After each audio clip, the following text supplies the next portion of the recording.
Akemashite omedetouございます. That was the expression we learned in the last video, and that is the first of 10 expressions that we're going to learn, 10 expressions and 10 words that we're going to learn in this video concerning New Year's. So, I made this lesson and then I realized that I left off the most important word, oshougatsu, which is Japanese for New Year.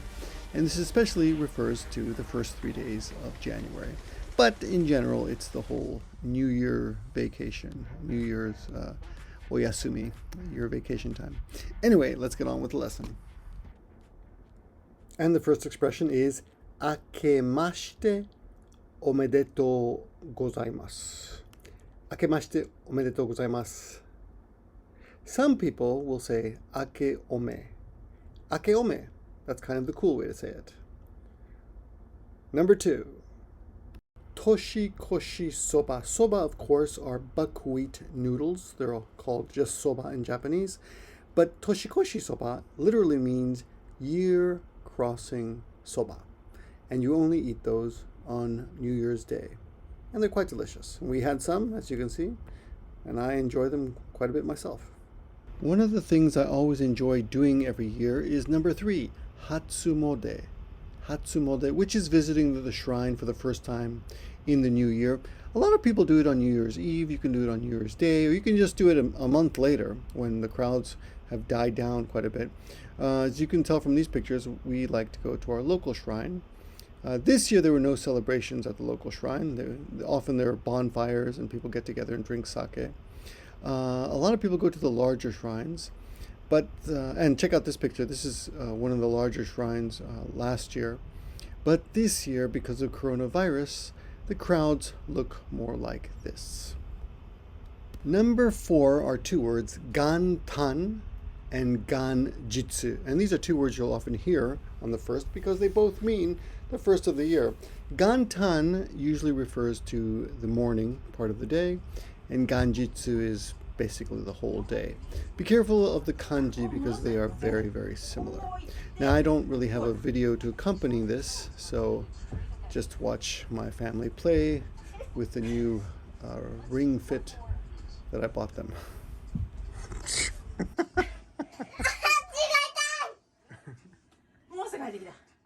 A big favorite with the kids is otoshidama, which is money that you stick in an envelope and give to kids, usually your relatives or your nieces, nephews, whatever, or your own kids, on New Year's Day or soon afterwards.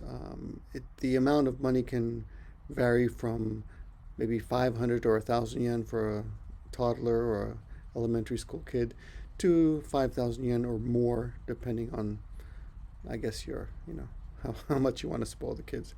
As you can see, my kids got a bunch of envelopes, and so did this one big kid.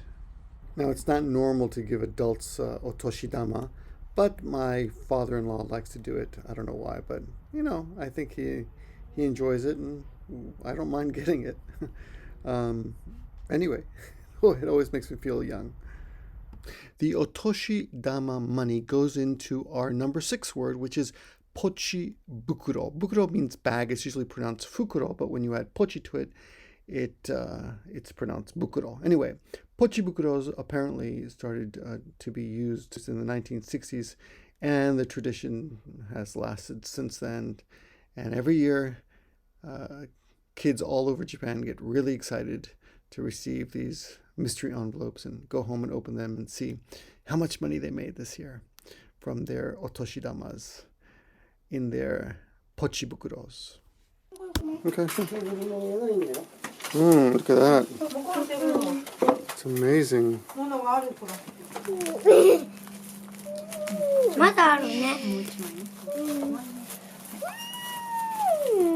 Get your face off it. So Christmas in Japan is usually celebrated with a side serving or a main dish of Kentucky Fried Chicken and pizza.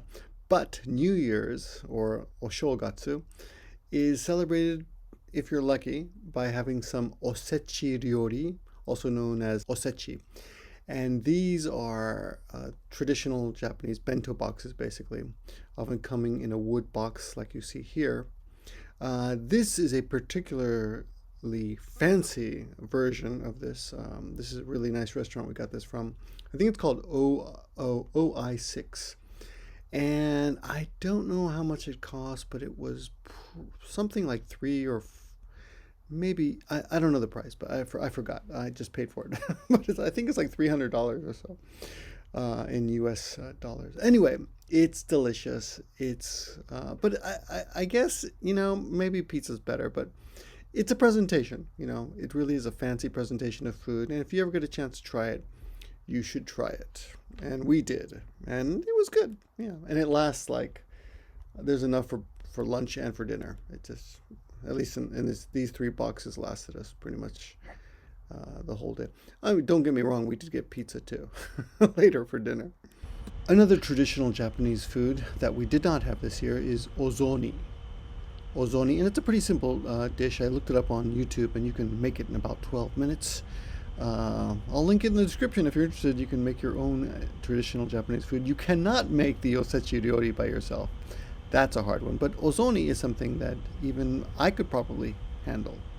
Number 9 on our list are the very popular nengajo. I don't know if they're actually that popular, but it's kind of a pain in the butt actually. But every year you've got to send these New Year's cards out to basically everybody friends, family, co-workers, anyone you want to have a relationship with in the future. These are kind of important, a small token of that relationship. Anyway, nengajo are New Year's cards, postcards, always postcards. And you send them out a couple of weeks before New Year's, but the post office knows to collect them all. And they deliver them all on January 1st. And often people will volunteer to help deliver them because, there's just so many cards that have to be delivered on that day. If you're a businessman and you have many business connections, you will find that once you retire, the number of nengajo you receive drops drastically. And I've heard sad stories about businessmen who realize that nobody cares about them anymore by the measure of nengajo or the lack of nengajo that they get. I guess they can measure their self-worth through nengajo. Pretty sad, but that's something I don't really worry about too much. But every year my wife has me pick out some photographs, and we send them out to get printed now because it's just too much of a pain in the ass to print them ourselves like we used to. So you get a picture, you pick a pattern, you can do it all online now. But it's still nice to get nengajo from people that you haven't heard from in a long while. One thing to remember is that if someone's family member has died, you're not supposed to send them a nengajo that year. That's kind of a faux pas, so be aware of that. Number 10, the dreaded New Year's resolution, which in Japanese is the New Year aspiration or New Year ambition. And in Japanese, that's shin, new, nen, year, no, apostrophe s, hofu, ambition or aspiration. Shinnen no hofu. And as you can tell by the video, my shinnen no hofu is to continue what I've been doing all year, which is trying to get in shape. I'm particularly interested in improving my pull-ups and my push-ups. So this month in January, I'll be doing a push-up, pull-up challenge in which I will exercise every day for 21 minutes in honor of the year 2021. 21 minutes a day, because people always say they don't have enough time to exercise. But I think everyone's got 21 minutes. If you really look for 21 minutes, you can get 21 minutes.